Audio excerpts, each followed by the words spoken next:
Don't focus on the mission, focus on the process. You are building projects. And so if we're not good at that, then we're not going to be successful. And in the process, the main thing is building teams. You have to build a team. If you have to give 5 important things, anybody who wishes to build a team, what are those 5 or 3 or 5 team building lists? Let me tell you the first one, the most important. I don't have a list in my head, but I'll tell you the number one. You have to invest in your team from the beginning. How do you invest in teams? You spend time. Number 2, they don't think they can actually do anything.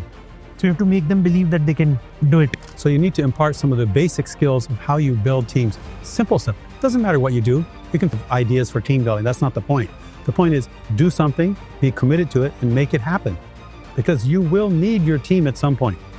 The best example we use in the course, by the way, Managing Complexity, is an Everest expedition. So these guys get a team of people, tourists, they try to go up to Everest, then they run into trouble. They find out they have no team. It all falls apart and many of them die. You can't ring up your team on demand. So once you're in the middle of trouble, say, oh, now we're in the middle of this big problem. I need everybody to be committed. It's too late. That's what happened on the Everest team. They invested in skills, climbing skills, food, equipment, radios, all that technology, but they got up there, they had no team. When things got pushed and shoved, every man for himself. And they just perished. It happens a lot. That's what I mean by investing early. And if you don't have skills, learn some skills. Or get a partner with you in the project who can balance you. And NASA would do this quite often, by the way. How? They would get a project manager and a deputy project manager with complementary skills.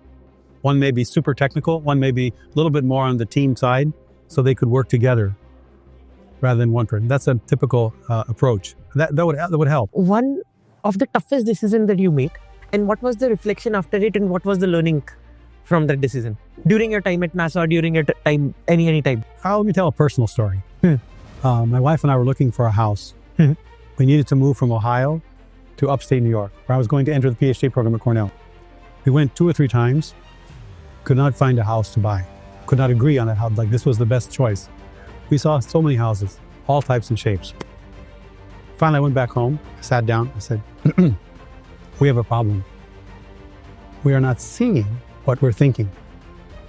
So I gave my wife a piece of paper. I took a piece of paper and I said, make a map of what a house is. What does a house mean to you? What is the model of house in your head? House has, kitchen, living room, bedroom, bathroom, dining room, garden, park, car park, garage, garden, whatever it has. Put all those things in a map and see how it fits. And I'll make the same one. So I made a map, my house. She made a map, my house. And then we looked at them. They had almost nothing in common. So we realized, number one, just by this simple exercise of making what's in my head visible, we could see that we had 2 completely different models.